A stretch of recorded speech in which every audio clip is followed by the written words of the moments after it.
ہم رات کو کمرے میں آ گئے۔ اس کمرے میں خوف ڈر میرے وجود میں چھا گیا تھا۔ میں چاہ کر بھی ہیری کو کوئی بات نہیں بتا پا رہی تھی۔ کمرے میں بظاہر سکون تھا۔ صبح ہیری نے پوچھا، آج میڈم کہاں جانے کا پروگرام ہے؟ میں بولی، آج آپ بھی کہیں نہیں جائیں، ہم دونوں مل کر کہیں گھومنے چلتے ہیں۔ ہیری بولے، مجھے لے کر جانا ہے تو صرف 2 گھنٹے دو، میں کام نپٹا کر آتا ہوں، پھر مل کر ہم گھومنے چلتے ہیں۔ ان کے ساتھ گھومنے کا سوچ کر میں خوش ہو گئی اور انہیں جانے کی اجازت دے دی۔ وہ چلے گئے تو میں اپنے ہاتھ کو دیکھنے لگی۔ مجھے واقعی اب بھی درد کا نام و نشان نہیں تھا۔ میں نے اپنے ہاتھ کی پٹی ہٹائی تو وہاں کوئی زخم نہیں تھا۔ میں خوش ہو گئی۔ میں نے ہاتھ کو گھما گھما کر چاروں جانب سے دیکھا، وہاں کوئی زخم نہیں تھا۔ اب اتنی جلدی ٹھیک ہو گیا؟ ہیری آئیں گے تو کتنا خوش ہوں گے۔ میں ٹی وی لگا کے بیٹھ گئی۔ کوئی پروگرام بھی اچھا نہیں آ رہا تھا۔ اف، کیا بوریت ہے! یہ سوچ کر میں ٹی وی کے چینل چینج کرتی جا رہی تھی کہ اچانک ایک چینل پر کمرے کا منظر نظر آنے لگا۔ ایک لڑکی ٹی وی دیکھ رہی تھی اور پھر اچانک اس کے پیچھے کوئی کھڑا نظر آیا۔ وہ بہت خوفناک سی لڑکی تھی۔ اچانک اس خوفناک لڑکی نے اس لڑکی کا ہاتھ پکڑ لیا۔ اس لڑکی کے ہاتھ پر زخم تھے، اس میں بڑے بڑے کیڑے پڑے ہوئے تھے۔ وہ لڑکی بری طرح چیخ رہی تھی۔ اسی وقت میگی کو لگا کہ کوئی اس کے ہاتھ پہ جھکا ہاتھ کو چاٹ رہا ہے۔ اس نے گردن گھما کر اپنے ہاتھ کی جانب دیکھا تو ہاتھ پر وہی ٹی وی والی لڑکی جھکی ہوئی چاٹ رہی تھی۔ اس کی چیخ نکل گئی۔ وہ بے ساختہ چیخنے لگی۔ اسی وقت ہیری کمرے میں داخل ہوئے۔ میگی، میگی، کیا ہوا؟ کیوں چیخ رہی ہو؟ میگی کو ہوش آ گیا۔ عجیب و غریب مووی دیکھتی رہتی ہو اور ڈرتی رہتی ہو۔ وہاں ہیری کے علاوہ کوئی نہیں تھا۔ میگی پھٹی پھٹی آنکھوں سے ہیری کو دیکھ رہی تھی۔ اس کی نظر اپنے ہاتھ میں پڑی تو ہاتھ کے زخم پر چھوٹے چھوٹے کیڑے بلبلاتے ہوئے نظر آئے۔ وہ دہشت سے اپنے ہاتھ کو دیکھ رہی تھی اور خوف سے برا حال تھا۔ ارے ماشاء اللہ! یہ ہاتھ ایک دن میں ٹھیک کیسے ہو گیا؟ کمال کر دیا ڈاکٹر نے۔ مگر تمہارا ہاتھ کا تو گوشت تک نظر آ رہا تھا، مگر اب یہاں پر اتنی جلدی کھرن آ گئی۔ بہت قابل ڈاکٹر تھا۔ ہیری کی باتیں سن کر میگی حیرانی سے ہیری کو دیکھ کر اپنے ہاتھ کی جانب دوبارہ دیکھا۔ چلو، کہاں چلنا ہے؟ آج تمہاری وجہ سے جلدی آ گیا ہوں۔ میگی بھی اس کمرے سے باہر نکلنا چاہ رہی تھی۔ وہ دونوں باہر آ گئے۔ کہاں چلنا ہے میڈم؟ میرا ذہن خالی تھا۔ ارے بولو، کہاں جاؤ گی؟ جہاں آپ لے جائیں وہاں چلی جاؤں گی۔ ہیری نے گاڑی میں تیز میوزک لگایا ہوا تھا۔ وہ بہت اچھے موڈ میں تھے، اب ادھر ادھر کی باتیں کر رہے تھے۔ باتوں کے دوران میں اپنا بیگ اٹھانے پیچھے مڑی تو وہاں دیکھا کہ وہی خوفناک لڑکی بیٹھی ہوئی نظر آئی۔ میں بے ساختہ ہیری سے پیچھے مڑ کر دیکھنے کو کہا۔ ہیری نے پیچھے مڑ کے دیکھا اور کہا، پیچھے کی سیٹ پر تمہارا بیگ آرام فرما رہا ہے۔ میں نے بے ساختہ پیچھے دیکھا، وہاں واقعی صرف میرا بیگ رکھا تھا۔ اف، یہ کیا ہو رہا ہے میرے ساتھ؟ ہم شاپنگ مال میں آ گئے۔ ہیری میری اور اپنی شاپنگ کے لیے آئے تھے، مگر میں اپنی آنکھوں سے ہر جگہ اس خوفناک لڑکی کو دیکھ رہی تھی۔ ہیری سے کہنا چاہتی تھی، بتانا چاہتی تھی، مگر جب میں ہیری کو بتانا چاہتی تو ایسا لگتا کہ میری زبان میں تالے لگ گئے ہیں۔ خیر، ہم ہوٹل واپس آ گئے۔ ہیری تھکن کی وجہ سے جلد سو گئے، مگر میری آنکھوں سے نیند غائب تھی۔ میں ساری رات آنکھیں پھاڑے پورے کمرے میں دیکھتی رہی۔ صبح ہونے والی تھی۔ باتھ روم فریش ہو کر سونا چاہتی تھی۔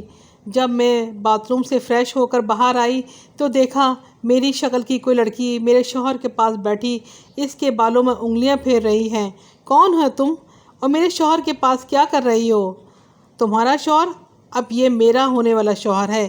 جو تمہارا وہ میرا، اور جو میرا وہ تمہارا۔ ہا ہا ہا ہا ہا۔ میں نے ہیری کو آواز دی، ہیری اٹھو، مگر لگتا تھا ہیری جیسے گھوڑے گدھے بیچ کر سو رہے ہیں۔ میں نے چیخ چیخ کر ہیری کو اٹھانا چاہا، مگر وہ نہیں اٹھے۔ اچانک موبائل کی ٹون بجنے لگی۔ ہیری کی آنکھ کھل گئی۔ وہ فون اٹھا کر کسی سے بات کرنے لگے۔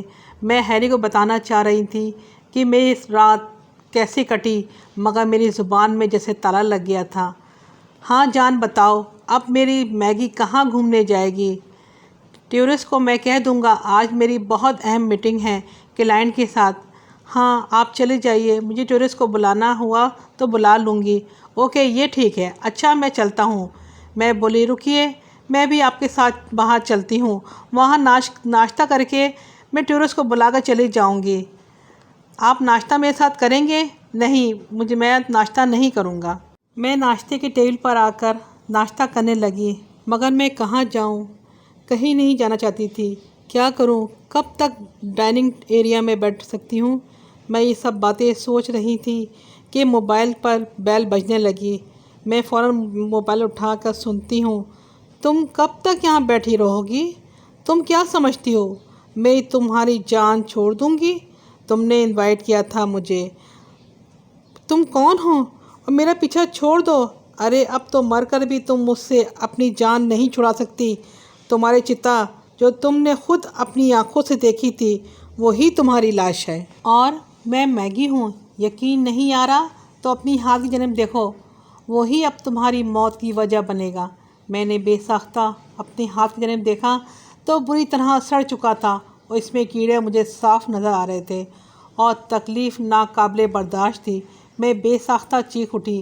میری نظر سامنے پڑی تو ہر میز پر مجھے وہی چڑیل بیٹھی ہوئی نظر آئی۔ میں اپنا ہاتھ دوسرے ہاتھ سے تھام کر ہوٹل سے باہر کی جانب بھاگی، مگر یہ کیا، باہر بھی ہر جانب وہی چڑیل نظر آ رہی تھی۔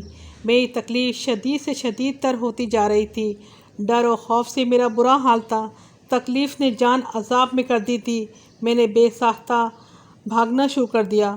سامنے کوئی گھر کا دروازہ کھلا ہوا نظر آیا۔ میں بے ساختہ اس گھر میں گھس گئی اور بے ہوش ہو گئی۔ جب ہوش میں آئی تو ایک نورانی چہرے والے بابا کو اپنے سامنے دیکھا۔ میں کہاں ہوں؟ میں بے ساختہ پوچھا۔ بیٹی یہ مسجد ہے، تم اللہ کے گھر پہ ہو۔ میرے ہاتھ میں دیکھیے کیا ہوا ہے۔ بیٹی ہاتھ میں اب کچھ نہیں ہے، یہ اللہ کا گھر ہے اور تم اپنے بارے میں بتاؤ۔ میری آنکھوں سے آنسو رواں ہو گئے۔ بابا میں بہت مشکل میں ہوں۔ میں نے اپنی پوری کہانی بابا کو بتا دی، مگر کیسے؟ جب میں ہیری کو بتانا چاہ رہی تھی تو کیوں بتا نہیں سکی؟ مگر یہاں بیٹی تم اللہ کی پناہ میں ہو۔ مجھے معلوم ہے تم مسلمان نہیں ہو، مگر اب تم پریشان مت ہو، سب ٹھیک ہو جائے گا۔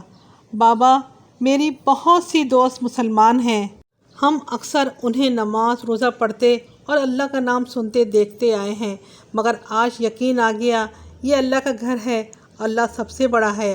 اگر تمہیں یقین ہے تو میں ایک اللہ کا نام تمہارے گلے میں ڈال رہا ہوں، اسے نہیں اتارنا۔ اب بے فکر ہو کر تم اپنے شوہر کے پاس جاؤ اور جلد سے جلد یہ ہندوستان چھوڑ دو، خدا تمہاری حفاظت کرے گا۔ میں ڈرتے ڈرتے ہوٹل پہنچی اور ہیری کو فون کر کے بلایا اور انہیں فوراً یہ ملک چھوڑنے کو کہا۔